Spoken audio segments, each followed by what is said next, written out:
Quand as-tu été envoyé comme casque bleu au Liban? Alors j'ai été détaché au bureau postal militaire 125, qui était le bureau postal militaire de la FINUL, dans un premier temps du mois d'octobre 1982 au mois d'avril 1983, en tant qu'adjoint au chef de service de ce BPM, et du mois d'octobre 1987 au mois d'avril 1988 en tant que chef de service. Quel était ton rôle au sein de la FINUL? Bon, alors plutôt que de parler de mon rôle, je pense qu'il vaut mieux parler des missions qui ont été confiées au BPM et à son équipe. Tout d'abord, il faut savoir qu'à la suite de l'incursion de l'armée israélienne dans le sud Liban, au mois de mars 1978, la FINU ayant été créée à ce moment-là, le BPM avait pour mission d'assurer la desserte postale de ce détachement, le détachement de l'ONU au sud Liban. Plus tard, ce BPM est devenu un bureau de poste centralisateur des dépêches à l'arrivée et au départ pour tous les contingents étrangers qui ne disposaient pas de service postal propre.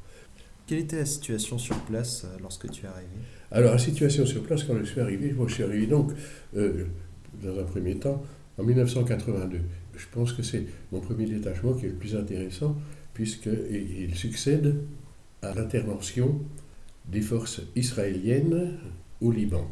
Les Israéliens avaient donc envahi le Liban en juin 82. Ils étaient montés jusqu'à Beyrouth. C'est donc le détachement qui nous a précédés qui a vu arriver, qui a vu passer ces forces israéliennes par l'axe principal qui va de Tel Aviv à Beyrouth. C'est par là que le gros des troupes israéliennes est passé, et il est passé devant les forces de l'ONU qui sont restées armes aux pieds.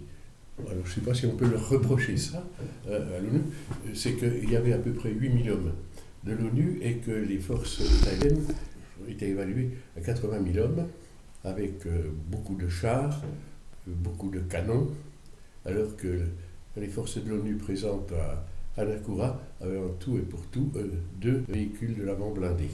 Alors, bon, s'ils étaient intervenus, ça aurait été vraiment disproportionné. Alors comment les gens qui ont vu passer ces forces israéliennes ont réagi?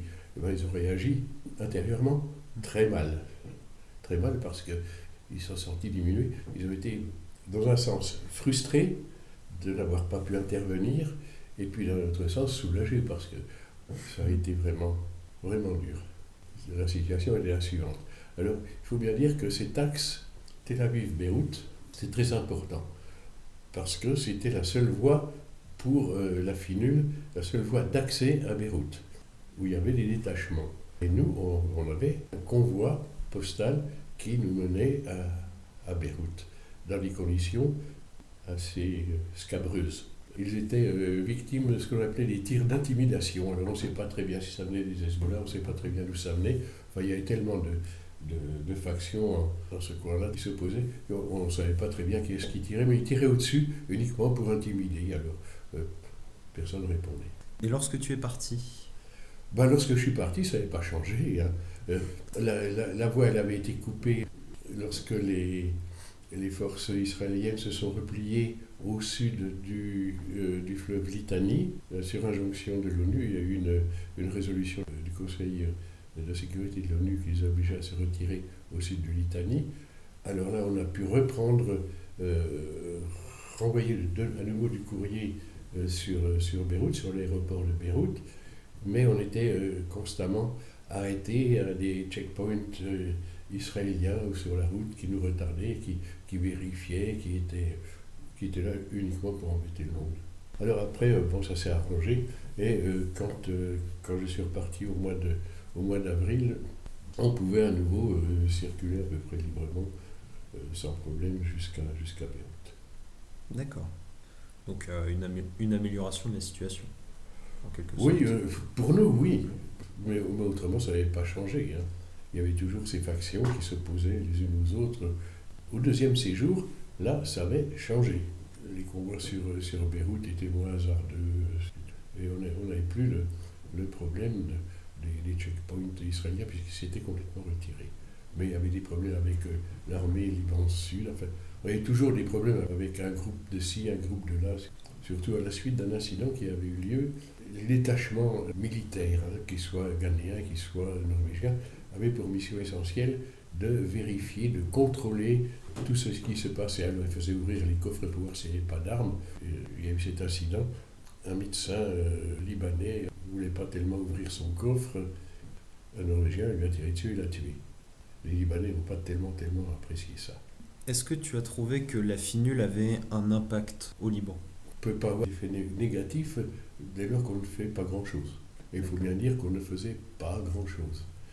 La mission des bataillons étrangers, alors on appelait les Norvégiens, le bataillon des Norvégiens c'était Norbat, les Ghanéens c'est Ganbat, les Italiens qui étaient chargés des hélicoptères, les Italbat, et les Frenchbat c'était nous. Alors je pense que sur le plan humain, on a quand même fait quelque chose. Hein. On a d'ailleurs favorisé le commerce avec les commerçants qui se trouvaient au bord de la Shawi Street. Bon, ça les a tirés un peu de la misère. Et puis alors, il ne faut surtout pas oublier le rôle important, là, joué par le 17e régiment de génie parachutiste qui a procédé au déminage de la région hein, et de Beyrouth. Ça a été très important et ils ont eu pas mal de pertes. Là aussi, j'ai des camarades qui ont préféré être plus performants. On estimait que dès lors qu'on faisait très bien le travail qui nous était confié, on était utile.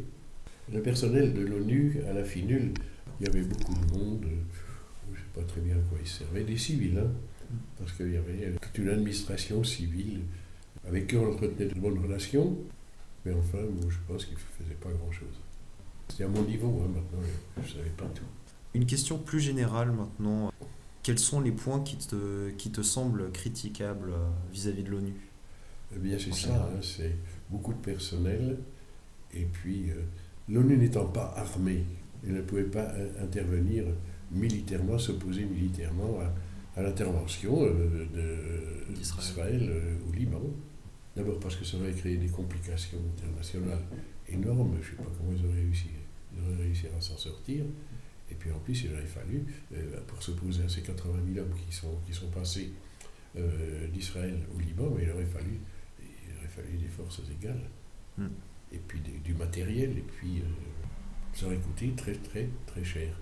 Alors quand on sait que la FINUL était constamment en déficit, donc elles avaient du mal à régler leurs factures, alors l'efficacité, oui, au point de vue secours peut-être, oui, là c'est certain. Mais au point de vue militaire, c'est nul. Point de vue humanitaire, oui. Oui, efficace. au point de vue humanitaire, certainement. J'ai vu que là, il y avait quelque chose de fait, mais au point de vue militaire, non. D'ailleurs, ils avaient été parfaitement conscients, les gens de la FINUL, après avoir vu défiler les troupes israéliennes, sur leur t-shirt, il y avait marqué, ils avaient fait imprimer « Fighting for peace, it's fucking to keep virgin ».